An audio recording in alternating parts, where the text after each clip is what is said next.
estás, Maga? Muy buenas tardes para ti y también para todo nuestro auditorio de América Latina que está sintonizando hoy, feriado 29 de julio, en todo el territorio nacional peruano. Felices fiestas patrias para todos nuestros connacionales en todos los rincones de la región y también para los Estados Unidos que están enganchados. Yo me encuentro en estos momentos con el gran periodista Enrique Castillo, analista político, porque necesitamos una mirada, impresiones, un balance, conclusiones, qué se podría venir en este segundo semestre del 2025 y también de estas elecciones, esta antesala que se nos viene el 12 de abril 2026. Tenemos que analizar el discurso de la mandataria Dina Boluarte, un discurso inconsistente, un discurso que tiene falencias, un discurso incluso que ha sido muy cuestionado, muy criticado, porque no ha habido por ella misma una autocrítica, y eso también hay que resaltarlo. Gracias, Enrique, por atendernos en un feriado, gracias realmente por tu amabilidad. Estamos enganchados con toda América Latina.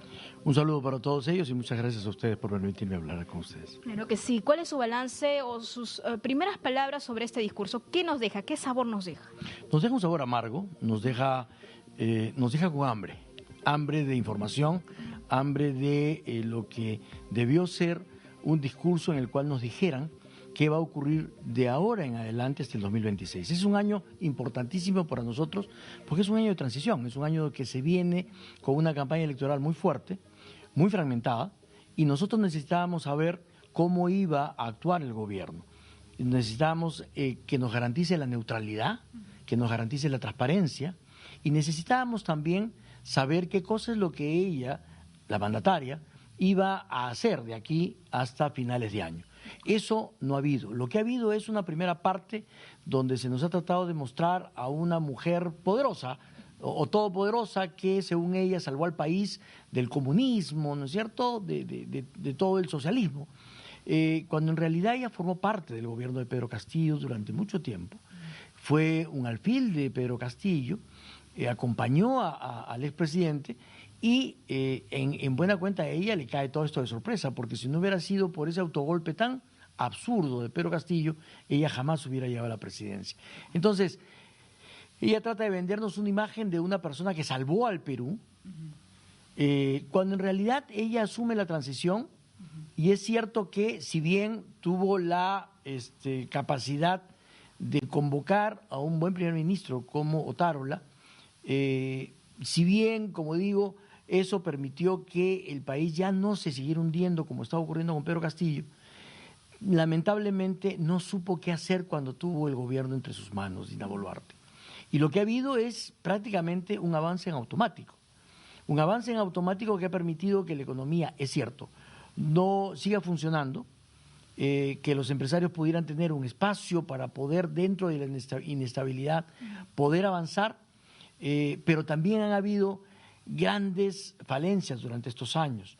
Incapacidad para una visión más clara, incapacidad para un manejo económico mucho más decidido en momentos en los cuales todo está a favor del Perú en términos de precios. Y lo que, Enrique, siempre nos mencionan los colegas internacionales es como el Perú siempre está, digamos, con una crisis política, que enfrentamos situaciones donde incluso expresidentes están en prisión y de pronto nuestra economía goza de buena salud, y realmente eso es algo envidiable, pero eso no corresponde, digamos, a la gestión de la mandataria Dina Boluarte, sino una política macroeconómica bien llevada.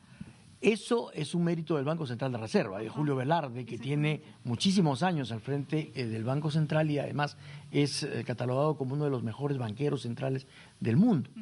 Entonces, a ella le faltó visión, a sus ministros le faltó visión para mirar más hacia adelante, para aprovechar lo que ha sido y es una muy buena época para nosotros en términos de precio de los metales, en términos de oportunidades de agroexportación, por ejemplo, de oportunidades de lo que podría ser creación de nueva infraestructura para un mejor desarrollo económico. No lo supo ver, se ha quedado en la cosa chiquita.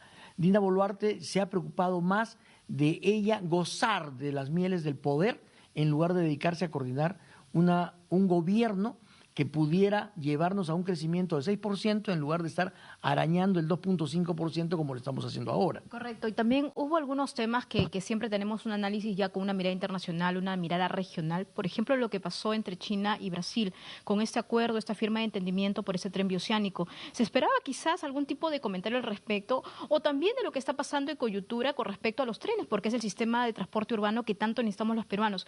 Pero al parecer eso lo ha dejado de lado. Y hay algo que también usted ha mencionado, Enrique, que durante esas páginas, es decir, esas páginas que no leyó, porque se saltó varias páginas, estaba lo central de lo que iba a ser en el 2026 o al término del 2026. Nosotros esperábamos eso. Sí. Lo que ella ha presentado como sus obras ha sido una lista de 3 horas y media de cosas que realmente pueden ser, digamos, importantes, pero no eran las trascendentales y urgentes que necesitábamos. Nosotros necesitamos 3 cosas en realidad. Básicamente, como digo, garantizar elecciones generales sin ningún tipo de intromisión del Estado. En segundo lugar, necesitamos dar seguridad, porque lamentablemente sin seguridad no puede haber desarrollo económico.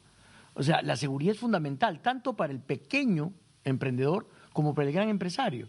Hoy nadie sabe si al salir a la calle con quién se va a encontrar y lamentablemente no ha habido nada de eso. Y lo tercero es justamente la dinamización de la economía y tiene que ver con esos grandes proyectos. En realidad, esta conversación entre China y Brasil la hemos visto pasar, porque el canciller admitió que no sabía nada en el asunto. Tenemos entonces una ausencia y un manejo a partir del cual vemos las cosas con distancia, hablando de los temas intercontinentales o internacionales, por ejemplo. La lucha contra el crimen también es un tema que debería manejarse a nivel de coordinación de varios países, ¿no es cierto? Ecuador, Perú, Chile sufren lamentablemente como si fuera un corredor del Tren de Aragua o de otras mafias colombianas, por ejemplo, que van de un país a otro. No lo has dicho mejor, es un corredor totalmente. Así es, entonces hemos visto cómo varios de los sicarios, por ejemplo, salen de Chile, entran a Perú y se quieren ir a Colombia y Venezuela. Incluso desde Brasil están viniendo al Perú o están entrando a través de la frontera boliviana por Chile o están entrando por Ecuador. Entonces, ese es otro de los temas que nosotros esperábamos. Y lo otro es, como digo, el manejo económico.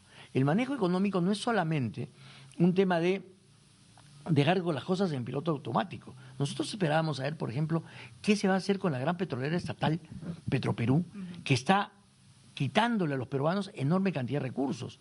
¿Qué se va a hacer con el tema de la minería informal en un momento en que el oro está a un precio récord? Entonces, ahí hay una enorme cantidad de contrabando de oro y que compromete también la seguridad de varias regiones. Necesitábamos saber también qué pasa con los puertos. Tenemos un gran megapuerto como Chancay, pero Chancay es solo el puerto, no se ha desarrollado nada alrededor. Y esa que debería ser una infraestructura que debería ser gran utilizada por otros países en cabotaje, no se da la oportunidad porque el Perú no tiene la capacidad de generar infraestructura. Miren el ejemplo del Aeropuerto Internacional Jorge Chávez, recientemente inaugurado, pero es una isla. Lamentablemente el acceso al aeropuerto es terrible y entonces todo eso traba esa conectividad que podríamos tenerla con otros países. Lo mismo pasa con otros aeropuertos en el resto del país, pasa con otros proyectos de puertos como Corio, por ejemplo, en Arequipa.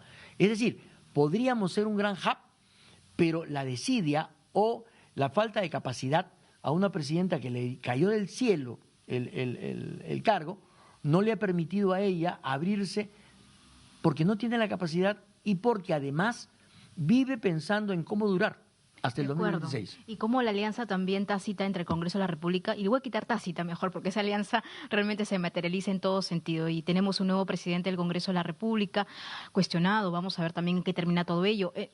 A ver, ¿cuál es su análisis aquí? ¿Cómo le podemos trasladar eso a América Latina en el perfil, ¿no?, y la trayectoria de nuestros políticos, ¿no? Usted ha dicho, básicamente, Dina Boluarte ha tenido suerte, para algunos ha mencionado, se ha ganado la tinca. Claro, es que estaba precisamente en la fórmula presidencial con Vladimir Cerrón Rojas y Pedro Castillo Terrones, y luego sabemos todo lo que pasó. Entonces, y le hago esta pregunta como antesala de lo que podría ser el próximo año ya que tenemos elecciones.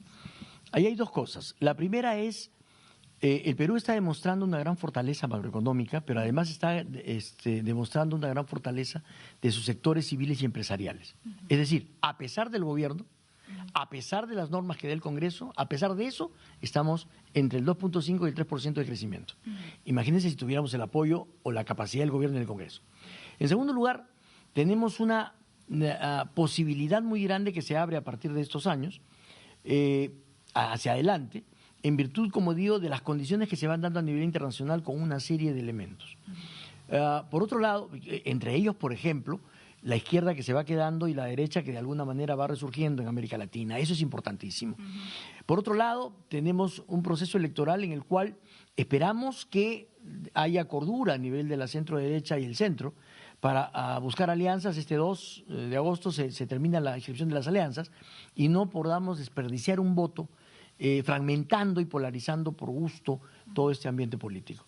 Pero adicionalmente también nosotros demostramos que a pesar de los temas de la inseguridad y a pesar de que el gobierno no es capaz de tener esas medidas, se han podido dar grandes iniciativas a nivel económico, a nivel financiero y también a nivel regional. Las obras continúan, pero no por efectos del gobierno, que ayer nos ha dado una lista que no podemos comprobar y que además ha metido incluso hasta las campañas escolares que han hecho la presidenta. O sea, nos ha rellenado de cifras de lo que se supone ha hecho, pero que no es visible. No es visible en las calles. O sea, si fuera visible lo que dice ella que se ha hecho por la policía, no tendríamos 6 muertos diarios por asesinatos, ¿no es cierto? No tendríamos tampoco los problemas que tienen nuestros escolares con justamente la ayuda social que viene del Estado a través de alimentos malogrados. Entonces, a pesar del Estado, el Perú ha salido adelante. El Perú se mantiene con una economía macroeconómica fundamentalmente sólida. Y es porque tenemos un buen Banco Central de Reserva que afortunadamente nadie le ha puesto la mano. Necesitamos un muy buen nivel empresarial que en algunos casos podrán ser un poco más cerrados, pero en los otros sí han abierto al mundo y tenemos un gran nivel de agroexportación, por ejemplo. Que eso es tan importante y que a eso también tenemos que apuntar. Enrique, yo te agradezco mucho por esta conversación, por esta entrevista, realmente con ideas muy lúcidas, y seguramente vamos a volver por aquí para poder hablar contigo, porque lo que se viene de ahora en adelante, Maga, es un recorrido denso, caótico, con rostros diferentes, con posturas diferentes, donde hay una necesidad también de una mirada mucho más profunda. Maga, contigo en estudio, no sé si tengas alguna pregunta, Perfecto. compañero. Sí, Carmen, hay que ver, ¿no?, cómo sigue esta situación, más allá de esta desaprobación de la presidenta, pero también esto de cara a lo que serán las próximas presidenciales, ¿no? Algo que preocupa al país porque convengamos que tiene muchas tareas por delante. ¿Quién será el próximo futuro del Perú, el próximo presidente, ¿no? Tiene que atajar muchos frentes. De acuerdo, sí, y de eso vamos a hablar estos próximos meses, porque ya se vienen calentando motores en ese sentido, y como bien lo dijo Enrique también, estamos en la fecha límite, en el deadline de estas alianzas, y de ahí comenzamos a hacer también un descarte de quiénes podrían ser esos rostros para una candidatura presidencial, Maga. Bien, Carmen, entonces vamos a seguir con estos temas. Muchas gracias.